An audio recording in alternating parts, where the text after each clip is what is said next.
Hey, I'm Steven, and this is the Rode VideoMic Pro Plus.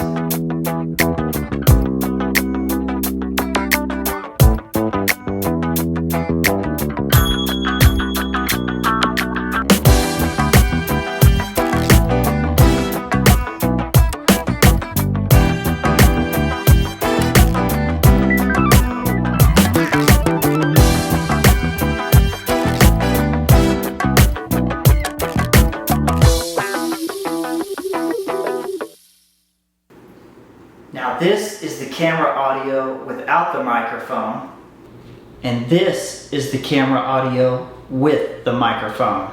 The primary reason I picked up the VideoMic Pro Plus was to improve the audio of the home movies I was taking of my kids. Now there's two different versions of the microphone. Rode makes the VideoMic Pro and the VideoMic Pro Plus. Just glancing at the specs, they seem really similar, but what really stood out to me was the power options. The VideoMic Pro Plus comes with an included rechargeable lithium battery. Additionally, you can power the microphone with two AA batteries. Also, you have the option of powering the microphone with the supplied micro USB cable by having the mic just plugged into your computer for always on power. The supplied lithium battery does not come charged from the manufacturer. So trying to put together this video on the fly, I ran into the issue that there was no power with the supplied lithium battery. So I actually had to power the microphone with two AA batteries for the purpose of this video. So that comes in really handy if you're ever in a pinch. You can always power your microphone with two AA batteries.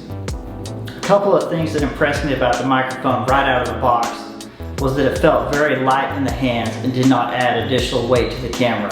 The microphone looks very large, but actually feels very light. Also, the fact that I had to power the camera with two AA batteries in a pinch speaks volumes to having additional power options available to you when you're out shooting in the field.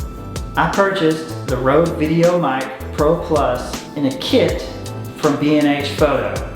The kit included 3 additional items: a Rode extension cable that was 10 feet long to use in conjunction with a Rode branded boom pole, and lastly it came with a third-party wind buster to place over the microphone to improve microphone performance in windy situations.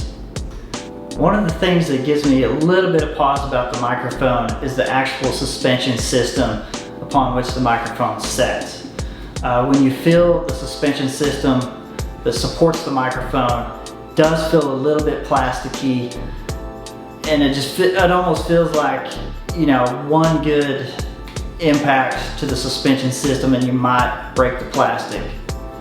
However, it does feel very flexible, so it may take a lot to actually cause any damage to the suspension system.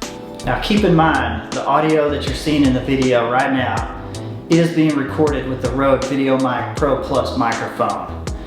As a disclaimer, the room that I'm recording in has terrible acoustics. It's a hardwood floor, drywall, very empty room, terrible echo in this room. Additionally, I have a ceiling fan going right above the microphone. I wanted to put this microphone through the paces right out of the box. So this film is made without adjusting any settings, changing anything about the microphone. The mic was just set up on the camera, plugged in, and this is the audio you get right out of the box. And again, this room that I'm filming in has terrible acoustics. I hope you found this video helpful. Don't forget to like, comment, and subscribe, and thank you for dropping by.